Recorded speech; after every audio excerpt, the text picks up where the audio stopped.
नमस्कार, मेरा नाम है आस्था जैन और मैं एक साइकोलॉजिस्ट हूँ।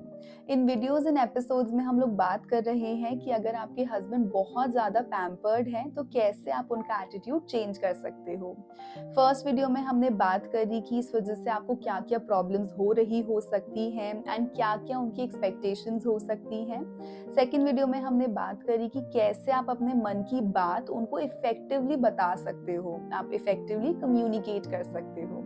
और इस वीडियो में हम लोग बात करने वाले हैं कि कैसे आप उनको काम की रिस्पॉन्सिबिलिटी दे सकते हो और वो उसको एक्सेप्ट भी कर लें। तो इस चीज़ को हम एक एग्जाम्पल से समझने वाले हैं।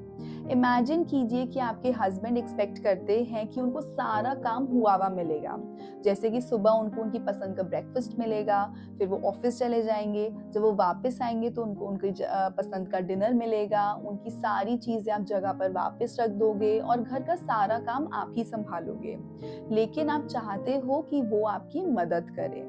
तो सबसे पहले तो आपको स्टेप 1 करना है, आपको उनका माइंडसेट देखकर, उनका मूड देखकर अपने मन की बात उनको कन्वे करनी है। जब वो आपकी बात समझ जाएंगे, जब वो ये एक्सेप्ट कर लेंगे कि हाँ एक्चुअली आपको इमोशनली इस चीज़ या इन एक्सपेक्टेशंस की वजह से प्रॉब्लम हो रही है, तो वो एक सोल्यूशन ओरिएंटेड माइंडसेट में पहुंच जाएंगे और उसके बाद आपको उनको सोल्यूशन प्रोवाइड करना है।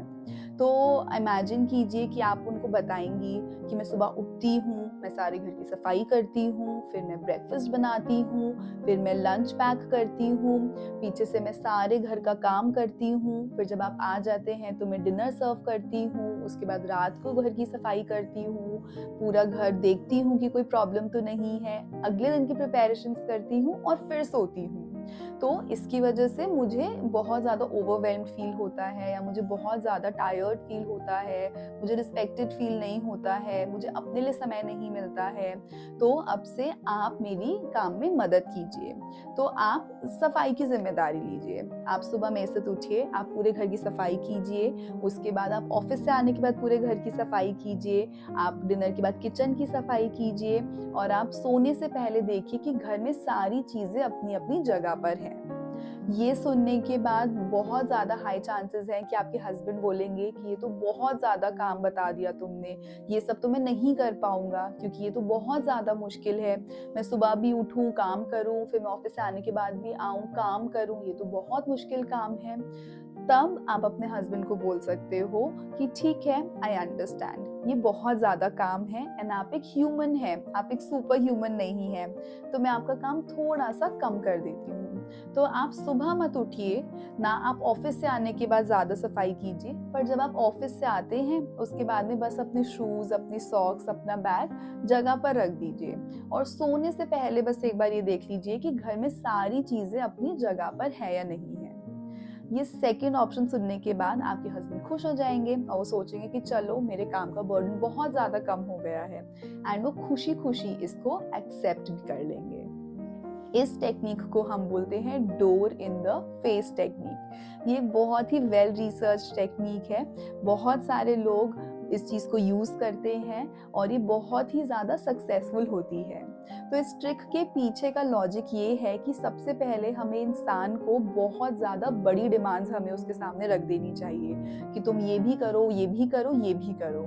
जब इंसान उससे ओवरवेल्म्ड फील करे तो हम उसको सेकंड ऑप्शन दें उसकी रियल डिमांड्स का, जो चीज़ें एक्चुअली हम चाहते थे उनसे करवाना, वो हम उनको सेकंड ऑप्शन दें। और क्योंकि उनको वो ऑप्शन फर्स्ट वाले के सामने बहुत ही छोटा लगेगा, तो वो खुशी-खुशी इस चीज़ को एक्सेप्ट कर लेंगे। इवन चाणक्य ने भी हमें यही बताया है कि अगर कोई भी योजना हमारे माइंड में है तो हमें उसको सबको पहले नहीं बता देना चाहिए।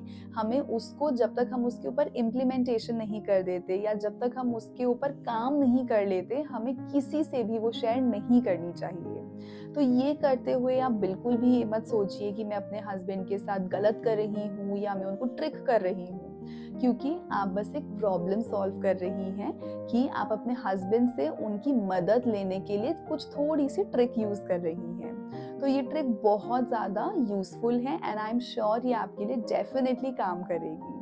तो आप इस ट्रिक को डेफिनेटली यूज़ कीजिए एंड देखिएगा कि आपको रिजल्ट ज़रूर मिलेंगे। अब अगली वीडियो में हम लोग इस बारे में बात करने वाले हैं कि एक बार जब आपके हस्बैंड एक्सेप्ट कर लेंगे अपने रिस्पॉन्सिबिलिटीज़ को, तो कैसे आप मेक श्योर कर सकते हो कि वो इन कामों को करते रहें। कैसे आप उनके बिहेवियर को सस्टेन एंड मेंटेन कर सकते हैं।